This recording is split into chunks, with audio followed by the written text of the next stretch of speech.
Hi! How's it going, everybody? We are here once again with more Chaos Zero Nightmare. We are doing some crazy shenanigans today. Normally I would play a lot of this on Twitch. If you don't get a chance to catch me live, you can certainly do that over at twitch.tv/sellitonch. We hang out Monday, Tuesday, Thursday, and Friday playing all kinds of video games, including Chaos Zero Nightmare. Also, Magnum Ma'am, why are you like this? Today we're going to take a look at a couple of interesting ideas that I've had, namely one of which is this gal right here, Orlea. Ma'am. Anyway, look, I know what I like. Anyway. Part of the problem I've had with Orlea recently is just that I'm not entirely sure exactly how you should build her, and a lot of it has to come with the fact that I really don't see a ton of people playing her, and I think a lot of it has to do with the fact that her kit is so weird. She is a support character, like you have with characters like Mika, Nia, Cassius, but her kit doesn't lend itself any specific direction. She's very selfish in most cases when it really comes down to it. So you take a look at her cards and you're kind of like, I don't really know what I'm doing with any of this. But as it turns out, a lot of what we're actually looking at here is her creation ability. She's a summoner. And that's where a lot of people, I think, kind of get confused, is that she needs to focus more on her creations. And I feel like having the ability to build something around kind of like what really helps build her creations into a specific sort of space to kind of help better makes her a much more interesting character, because she ends up being a lot more versatile because of the cards that she can create when she actually creates one of her 3 specific summons. She starts off with a standard kit of 2 attacks and a heal rather than a shield.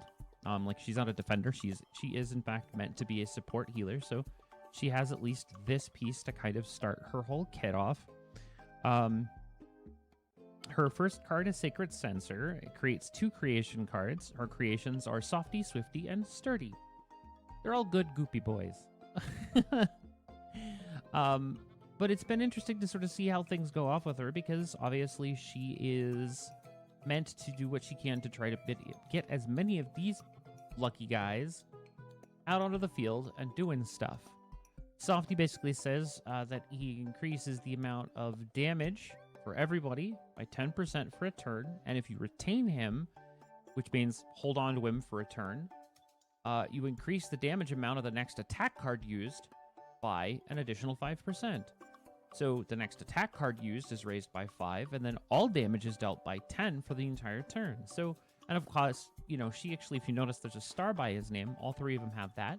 The more stars, the more powerful. Simple as that.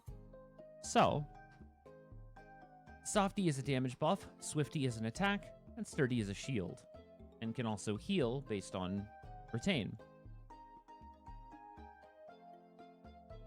With the Epiphanies, standard 5 tend to be pretty boring, honestly, but there's a couple that could go pretty well here. Obviously, your generic create 3 creation cards, 1 star, not bad. Good generic, nice pickup if you end up not getting anything worth it. My goal, however, is to build her in a position that she's able to create additional softies. So in this case, it's initiation, which means starts in your hand, create 1 softy single star, and 1 creation single star card. Upon next softy's use, you will create another 1-star softy. The other one I'm also interested in is the create 1 sturdy 1-star and creation star card or cards.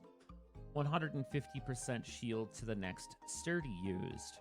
So even more shielding from sturdy. I've been looking and looking and looking, and as much as I like the idea of being able to create Swifties and attacking quickly and being able to kind of have more attacks through Orlea, I don't really feel like she lends herself to attacking consistently. There are better attackers. However, The more I looked at her kit, the more I realized maybe that's not wrong. If you've played World of Warcraft, there's a specific priest class that is a specialization called a Discipline Priest. This is basically the equivalent of her damage. She is meant to be a support. She can buff, she can shield, and she can damage.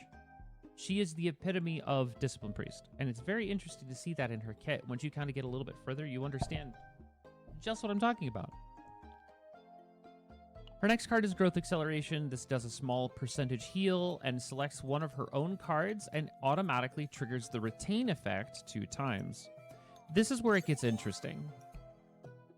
Some of her epiphanies change so that instead of retaining her own cards, she can add or activate Retain to anyone's cards. So for instance, her first one is a free cost heal that also allows you to select one card in hand and trigger its Retain effect 2 times. This is interesting for other characters that have Retain effects, such as Beryl.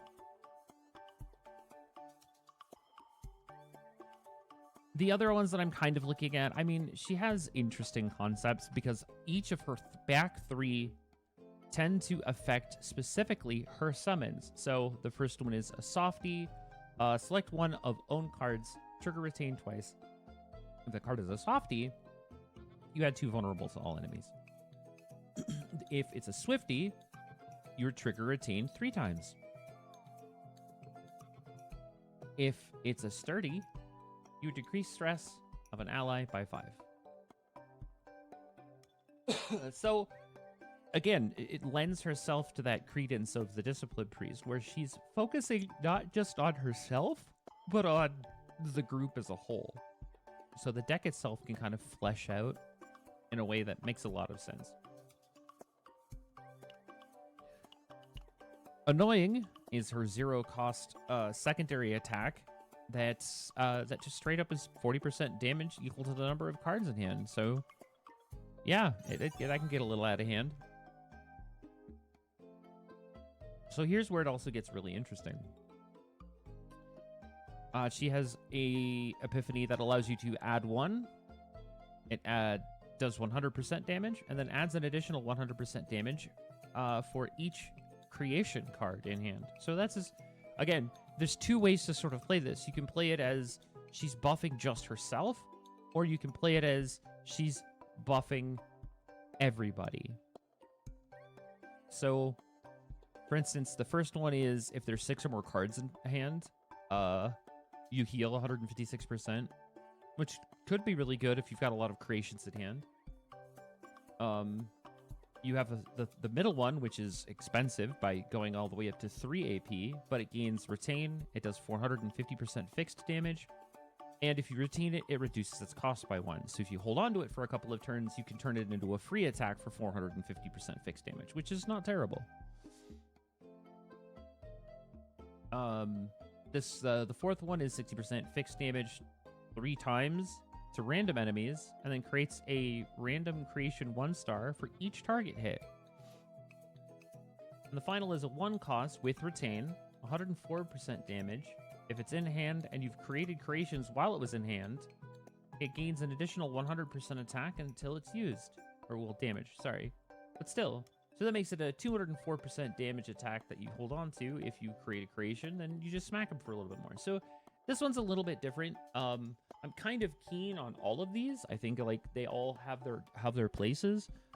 If you're going for a more attack-focused Orlea, then going for either the second or the third epiphany can be really good. The fifth epiphany is also pretty strong if you are actually going for a bit more of a mixture of attacks and summons.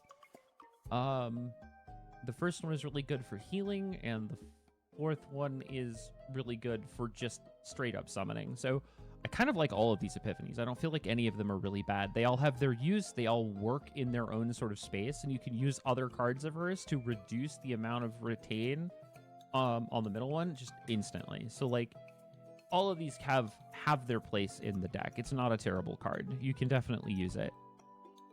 The next card is Growing Creature. This basically says that it creates a random 1-star creation, and if you retain it, it changes the card from its current ability, which is Growing Creature, into a random 3-star creation. The epiphanies on this one can get a little out of hand, too.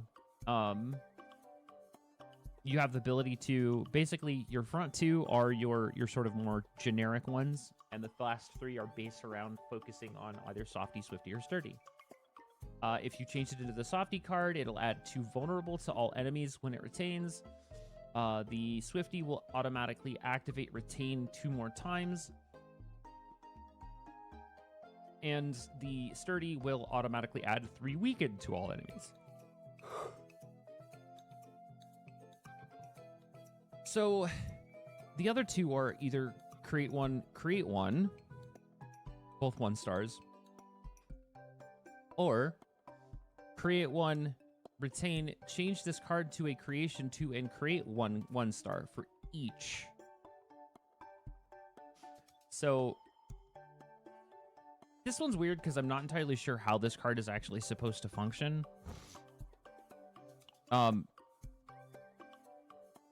Because it doesn't finish what it's saying. And there's, like, no slider on it, so you can't, like, figure it out.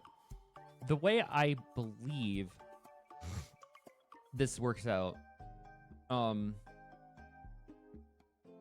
is that you change it to a 2-star creation and then create 1 creation 1-star for each 2-star in hand, or it may also be just for each creation in hand. It's hard to say. This is one of the only ones that I would kind of just avoid right now because the wording is incomplete. And while I know Smilegate is aware of this because I know that we've made them aware of it, it obviously hasn't been something that they've been looking to change recently, I guess you could say. But obviously it depends on what you're going for in most cases. What I'm personally trying to do is build a Swifty deck. So I'd probably go for the one in the middle. If not, then I would probably just either avoid giving the Epiphany on this card so that I could just always have a random 3-star at any time. Or there is also the possibility of going for the generic one on the left, which is create a 1-star. If I retain, I create another 1-star. So like if I just hold onto the card, I just generate 1 for free, and then I can cast it, and then I get a second one. So like there's ways to make that one work. It's not the best, but there's ways to make that one work. And the last of not least, we have her ultimate, which is Will of Light. This is a large heal that activates the retain effect for all cards in hand. This is a really good one for her because, like I said, it makes it so that all of the retain on all of her cards and all other cards that have retain activate. And that could be really good for a lot of reasons. I know that characters like Beryl and Calibe all have retain effects on certain cards that can boost them up and do things. Like I know Vulture Ejection and like Beryl's big guns all have things on it. So like this is overall, a lot of this is about just kind of keeping things rolling with how often you can cause the retain to trigger with her. So it's definitely worthwhile looking into it. And then, of course, the last thing we've got here is her ego skill, which is basically creating a 1-star of each creation. I'm sorry, creating a 2-star of each creation. I should read that. 1 of each creation, 2 stars. So you get a Softy, a Swifty, and a Sturdy, all at 2-star. So, the ego for her adds retain to the Will of Light card. So this is her ultimate card. It adds the ability for it to also have retain, which means she can just hang on to it and then use it when she needs it, which is really good. Her ego 2 is when a creation card evolves into a creation 3-star, it then automatically triggers its retain. This is a really good number to get to. You basically want to get her to E2. It's really strong at E2. E3 is evolved creation effect is added to salvation, so that makes it so that all of her cards that come out instead of being 2-star come out at 3-star, so now they're at their maximum. If there's a creation card in hand, increase the damage of allies by 10%. Again, showing her buff side. Her standard stat upgrade at E5 and her E6 is whenever Orlea uses a creation card, you deal 1 star's worth of 50% fixed damage to all enemies. So if you use a creation card, she just does 50% of the amount of stars as fixed damage to all enemies. So that's actually really strong. Getting her to E6 is not a necessity. Honestly, I would say that her absolute necessity, like her absolute positive, this is where she should be, to like really be as functional as she needs to be, is E2. Because it forces the routines to automatically trigger on it, which I think is definitely strong and a way to go. But yeah, this is Orlea. This is kind of her whole kit. Her potentials are set up as pretty standard. Her primary stat boost is health proficiency to increase the total amount of health. And then the second is to increase her total overall amount of attack as a percentage. Her primary basic proficiency is when she, as long as, whenever you use attack my minions, which is her basic attack card, it does an additional 5% damage. And if her attack is greater than 500, you will add an additional 5% to that value, so she gains a 10% buff to her basic attacks. And her unique stat upgrade is as long as her attack is over 800, at the start of battle, she will gain an additional 6% critical chance. So a lot of her potential leans towards her using her basic cards and just doing a bunch of crits, which is weird considering the fact that she is not really built to be an attacker. She is built to be a support attacker. She's very much not a frontliner. She is meant to be more in the back line, having a bit more abilities and utilities to kind of keep things rolling, which is a far cry from how some of the other characters that are in the same sphere, like Nia, Cassius, and Mika. So she's a very interesting character. I feel like she has a lot of potential. I would probably personally want to do what I could to try to build either a Swifty deck or a Swifty Sturdy deck. That gives me the ability to sort of both buff everyone's damage as well as adding additional shields and healing to the party without having an actual main healer. Now, it's entirely possible that you could roll her with a healer core and do her Mika or her Nia. Mostly just because that gives you a little bit more utility in terms of how the deck is actually being played. But then you run into a big problem where if you need somebody that's going to be a bit more of a defender, having somebody like Calipe or Magna on the team definitely helps and gives you a lot more sturdiness. But it's going to take a very long time to kill things because you're not doing as much damage as you should be unless you're going in on weakness. But I feel like she really shines with characters that also use Retain. So characters like Calipe and Beryl tend to have a really good place with her in their teams and have the ability for her to kind of be that support healer that also does a little bit of damage, throws up a bunch of extra shields, and really kind of puts the thumb screws to the enemies in a way that you normally wouldn't really see done in most cases.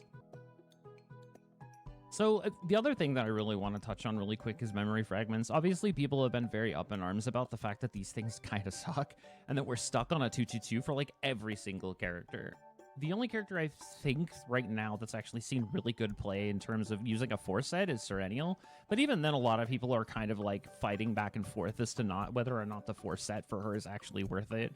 I feel like it is personally just because it's all about the Ravage and that's kind of her whole shtick, but like, I get it. 2-2-2 has kind of been the way things have been going since the start of it all, and I kind of feel like that's just sort of the generic setup at this point. It's always going to be a 2-2-2 for your attackers. It's always going to be Blackwing Assassins, and then Seth, or if it's like Tressa, you use the Agony one. If it's a more defender base, you're going to use pretty much the same setup I've got here. Most all of my supports are using this exact same setup. So it's 2-piece Tetris, 2-piece healers, 2-piece sets. And it gives me the ability to really kind of play into what it is that I need to do. And then you just kind of roll and see where you're at with your stats to try to get her into a place where she's got more attack.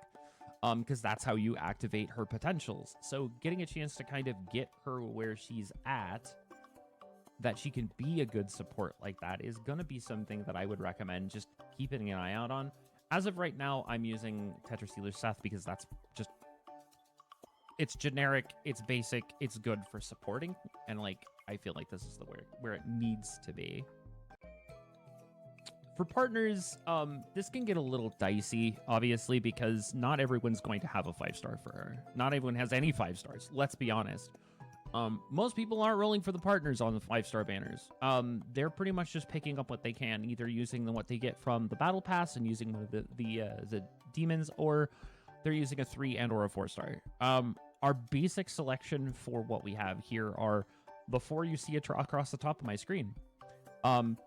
So Yvonne is kind of our basic 3-star. She's good for just about any of our defenders. The assigned combatant defense is increased by 15%. When the assigned combatant does not use an attack card, by the end of the turn, you heal 60% to recover health at the start of the next turn. So like, very good passive just in general. For a 3-star, she's one of the best because she just makes you tanky. She just does a thing, and it's all utility. There is no bad sides to this. Her active skill is only 2 cost, which is super cheap compared to some of the other ones. It heals for 100% and gives you 1 stack of fortitude for 1 turn. Not exactly the best, but not the worst by far. Arwen does increase the combatant's health and heal amounts by a flat amount. I think it's 8 to... I think it's 8, 9, 10, 11. I think it's 8 to 12, I think is the range. I'd have to double check. But... then she also gains, gives you, at the beginning of the turn, Ponapokos Cheer, which, based on the amount of enemies that are intending to attack, gives you a 10% damage reduction up to 3 stacks. She has a 3-cost ego that does 200% heal and a damage reduction. A little bit more expensive, but Ponapokos Cheer as a passive is not terrible. As long as there's at least 1 or 2 enemies, you're getting a 20% damage reduction every turn, which is not terrible. Alyssa gives a very basic setup. The assigned combatant's defense is increased by 12%, and at the end of battle, you just flat out recover 3% health. You can't really go wrong with this. Alyssa's actually a very strong support card. She has a 2-cost eagle that does 100%, gains 1 morale, and increases the heal amount by 50% whenever you're below 30% health. Not terrible. It's cheap. It's got a decent heal. I mean, it's 150% if you're below 30% health, which, let's be honest, that happens a lot in boss fights. But yeah, like, all in all, as a 4-star, she's kind of the go-to. I've been very fortunate, however, that I was also able to pick up Noelle. Noelle is the 5-star that increases the damage, shield gain, and heal amounts of the assigned combatant's retain cards by 15%. At the end of the turn, you deal a fixed damage to all enemies equal to 15% for each retained card of the assigned combatant, and you gain an additional 5% damage for enemies with the instinct attribute. Now, this last part is very interesting because it's the enemies that have to have the instinct attribute. And that's not something that we're currently seeing in the active meta, because right now everything's lab 0. But if you do Twin Star, everything is instinct. So you're always going to be able to farm better in an instinct area. So good for farming on instinct mobs, good for farming in Twin Star. It's not a terrible ability. If you just took off the bottom half, the front top half, really good. Really, really good. And then she has her active, which is a 3-cost 100% heal, and then activates the retain effects of all cards held by the assigned combatant. Noelle was built for Orlea. She just was. Everything about this screams Orlea's 5-star. I was very fortunate that I got her, but I haven't used her yet. And a lot of that has to do with the fact that I haven't really been focusing any of my stuff on Orlea. So having this means that I get to actually check her out and see what it is that she can do with an Orlea deck, with the ability to trigger and gain additional boosts from having her cards all have retain on them. So, you know, I just think it's neat. Her kit is very unique.